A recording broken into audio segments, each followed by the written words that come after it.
G'day and welcome. All right, World War III update. Okay, you're probably wondering, where the hell am I? I'm standing in front of this nice heater. Got the water tank, we've got a hose, and I got a brothersicle. Yeah, he's kind of like a brother but a popsicle at the same time, doing the rake out there. That's what all the hoses are. I went to start my van today. It was minus 36 last night. It's still about minus 20 something. I plugged my van in for about an hour and a half. I turned the key on. Stop turning the key! So my van isn't going anywhere today. So he's out there hosing. He's doing my old job. And I figured, well, I'm going to come and see him and see how he's doing. And I figured, well, while I'm at it, I might as well make a video. I forget where the light switch is in here. Or the light's burnt out. No. There we go. They even got new hoses. Yeah, look at that. Ain't that nice? Fancy new red hoses. That'll be fun for kids. Okay, so I'm going to make this one kind of quick. Here. Okay. Alright, so I watched that interview with Assad and... oh, it's nice here. I stand right here. And looks like what he was saying was that they've taken Aleppo. There's still a few holdouts, whatever. And now they're going to regroup and basically donation hockey sticks. Now they're going to regroup and basically get ready to take Idlib province. But what he was saying is he's not so worried about that because it's on the outskirts. The goal was to take the bigger cities, Damascus and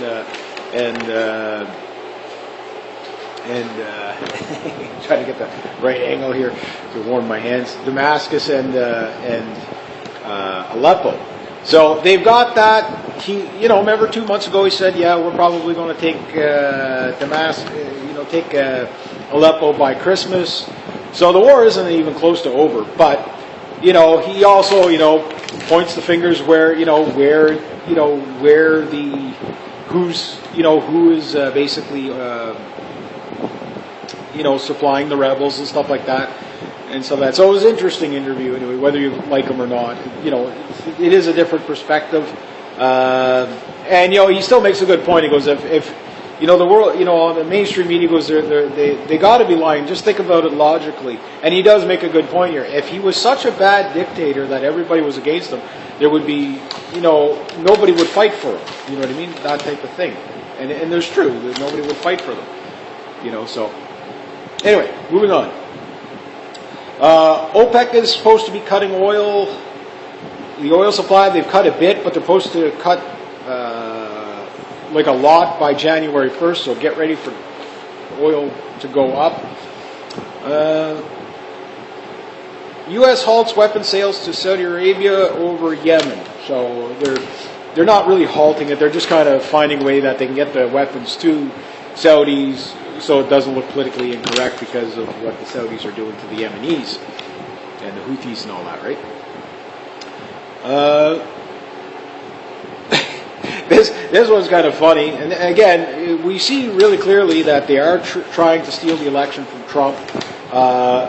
They're calling for re-elections. They're doing all the things. Remember Hillary Clinton saying there, Donald Trump, I was shocked when he wouldn't say he wouldn't just accept the election results. But again, it's not about Hillary Clinton. It's about the system that she supports, right? Which supports all this war, Greater Israel Project, etc., etc. If you understand the petrodollar, Greater Israel Project, you understand what the wars are about.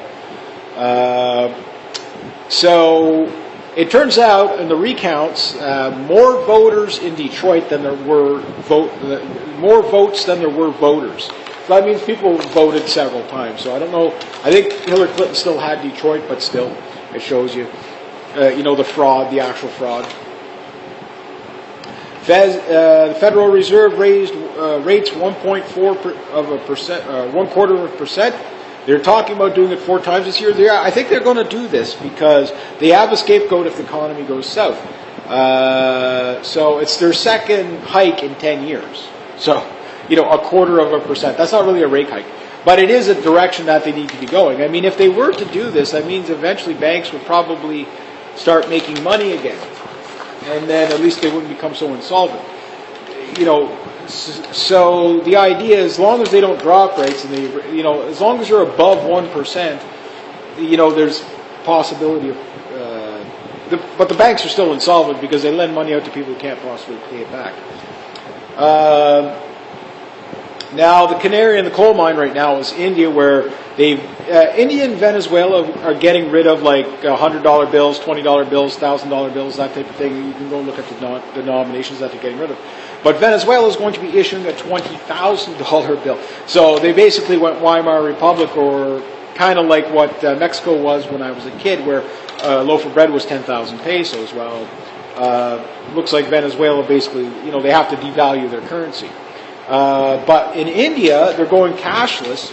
And you see in a lot of countries going cashless. And again, for the 2018 One World Currency, I think this is the trial balloon. Will the Rothschild 2018 One World Currency come in by 2018? It's hard to say. Maybe it might be 2020, but this is a trial balloon. So right now, it looks like they're also seizing gold and silver from the civilians. If you're from there, let me know what's going on. So that does play into the war, because it shows you how insolvent everybody is, but it also shows you another scary thing that, kind of like we saw this in the 1930s, where, they were confiscating gold and stuff like that. Hey, he's almost done. Nice. He said he wasn't too pros out there, but yeah, that's good. You got a new bill, HR 6393. Hopefully I got the bill right. This is to label the fake news. Basically, to put everything in categories. So, of course, Fox News, CNBC, NBC, CNN, those will be considered real news. Everybody else will be either considered, National Enquirer. You know what I mean? Everybody else is fake news. So that's kind of what's going on there. HR 4919, I believe is. Hopefully, I got this one. Basically, a bill that now legalizes chipping people in the United States, such as small children or senior citizens that might wander away from the old age home or something like that. Kind of like what you do with your dog. So right now that bill is making it legal to do it. So today it's legal to do it and voluntary, but probably by 2020, 2030, it'll be mandatory. You want to send your kids to schools, they have to be chipped. That type of thing. It's always incremental and creeping, eh? Like, make it socially acceptable first and then step it up. That said, 218 Abrams tanks, M1A Abrams tanks, to be sold to Qatar. And basically, again, all the stuff going on in that area, all the Yemen and all that. So I guess, again, if you're an American watching this, I'm a Canadian, so if you're an American watching this, you froze. Pretty close, Yeah, the fun part, trying to get the hose back in before it freezes to the ground. Yeah. Time is of the essence. The abominable brother Corey. There we go. That's kind of funny. But anyway, so they got 218 of these Abrams tanks going to Qatar. And again, if you're American, watch this. Apparently, with the U.S. TOW missiles that they're giving to like ISIS and stuff like that, some of them are landing in the hands of the Houthis as well. And of course, they have that, RPG-29, RPG-31, Cornet missile. I think is one of them is the Cornet missile. Same kind of idea of the TOW missile, and they're blowing the crap balls out of the Saudi Abrams tank. So if you're an American tanker and you're looking at that, you're going to find out in a World War III scenario how vulnerable the Abrams tank is. And it looks like even Turkey has lost a 2A4. Remind you, I don't know how modernized their 2A4s are. We have 2A4s here in Canada, but ours are pretty much completely, modernized. That said, those anti-tank missiles are pretty damn powerful.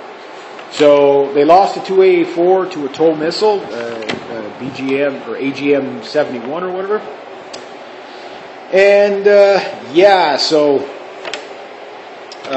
interesting what's going on there. And of course, Turkey's saying that it's really there to fight Assad. They're going to regroup again, and they're opening up I forget, do I have it written in here? 89 outposts on the Syrian-Turkish border. So they got that going on. So the Turkey's still doing what it was doing. So regardless of U.S. intervention or whatever, they're still out there to really fight the Kurds, and the Syrians. It is what it is, right? It's the Middle East; none of them get along, so that type of thing. Of course, going to Israel, the IDF gave weapons to, you might as well say, ISIS. That's the route that they're doing is basically the CIA gives the weapons to them, they give it to the IDF then gives it to the rebels, what have you, and 944 tons of weapons that they've tracked so far. So, who's arming who, right? Saudi Arabia gives Manpad launchers to ISIS with orders to shoot down Russian Su-34s. Good luck with that. You're such a hoser. I know, I never figured out what it meant before. Now you get it? I thought, why hoser? Why? That makes sense now. Yeah. Because we're at how Canadian can you be being a hoser at a hockey rink? Look at the plethora of hockey. I'm going to have to get my skates out and get the water up before it freezes. Get the water up before it freezes. Yeah. I played that game before too. And look at all the free hockey sticks for the kids. Yeah. I'm going to have to see if there's a right-hander in there. I got a goalie stick here. Nobody ever supplies us a proper goalie stick. Yeah. Okay, where are we at here? Oh yeah, Obama's making his last push on the United Nations Small Arms Trade Treaty deal. Remember, Justin Trudeau signed it. I don't think it's fully implemented here in Canada because we still have gun ownership for now. Assad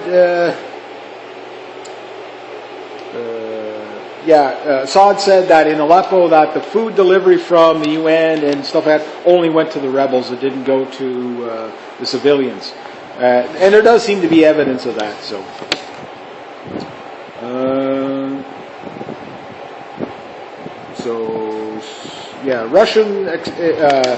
Russian ground forces are expanding on the Western Front. They're taking basically teaming up 3 tank divisions per 1 rifle regiment type of thing, and I forget how many different vehicles are being revamped right now. BRDMs, BMP 2s, 4s, or 2s and 3s and whatever, BRT 80s, a ton of T-72s. All of them are getting like upgrades and being outfitted for this border war on the Western Front. So basically to keep NATO out. But they're bringing in, I think it's 8 groups along the border. So that is like a significant amount of buildup on the Russian border. Yes, it's in their country, whatever, but they're also bringing in Chechen forces and anti-terrorism forces and stuff like that on that thing on the border with Ukraine and other countries. So that's what's going there.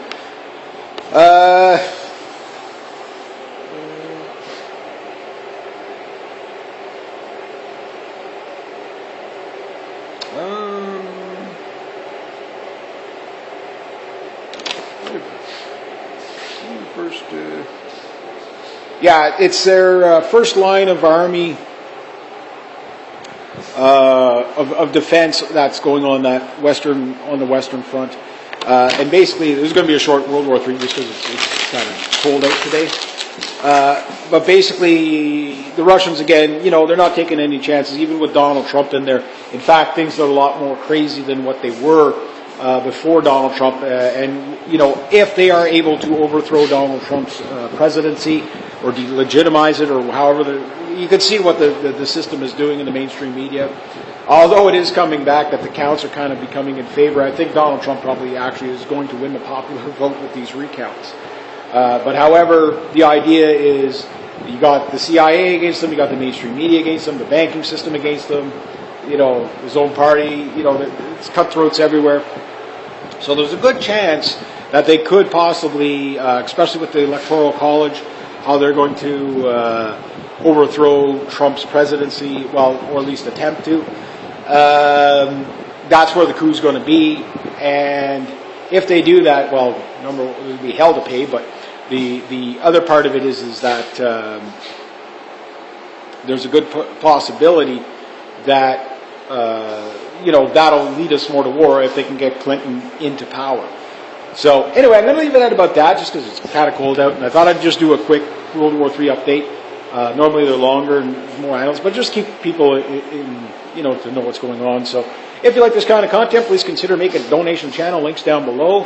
Thank you so much to everybody who has. Next to that, rate, subscribe, share, comment, like.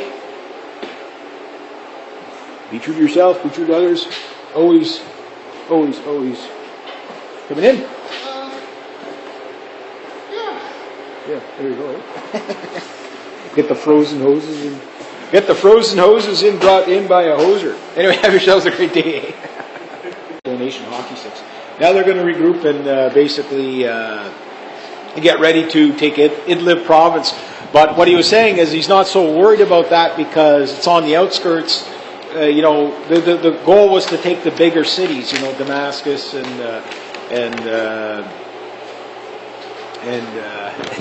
trying to get the right angle here to warm my hands. Damascus and Aleppo. So they've got that. Remember 2 months ago he said, "G'day and welcome." All right, World War III update. Okay, you're probably wondering where the hell am I? I'm standing in front of this nice heater. Got the water tank. We've got a hose, and I got a brothersicle. Yeah, he's kind of like a brother, but a popsicle at the same time, doing the rake out there. That's what all the hoses are. I went to start my van today. It was minus 36 last night. It's still about minus 20 something. I plugged my van in for about an hour and a half. I turned the key on. Stop turning the key! So my van isn't going anywhere today. So he's out there hosing. He's doing my old job. And I figured, well, I'm going to come and see him and see how he's doing. And I figured, well, while I'm at it, I might as well make a video. I forget where the light switch is in here. Or the lights for too. No. There we go. So they even got new hoses. Yeah, look at that. Ain't that nice? Fancy new red hoses. That'll be fun for kids. Okay, so I'm going to make this one kind of quick. Here. Okay. Alright, so I watched that interview with Assad and... it's nice here. I'm standing right here. Looks like what he was saying was that they've taken Aleppo. There's still a few holdouts, whatever. And now they're going to regroup and basically, we're probably going to take Damascus, take Aleppo by Christmas. So the war isn't even close to over. But he also points the fingers who is basically supplying the rebels and stuff like that. And so it was an interesting interview anyway, whether you like him or not. It is a different perspective. And he still makes a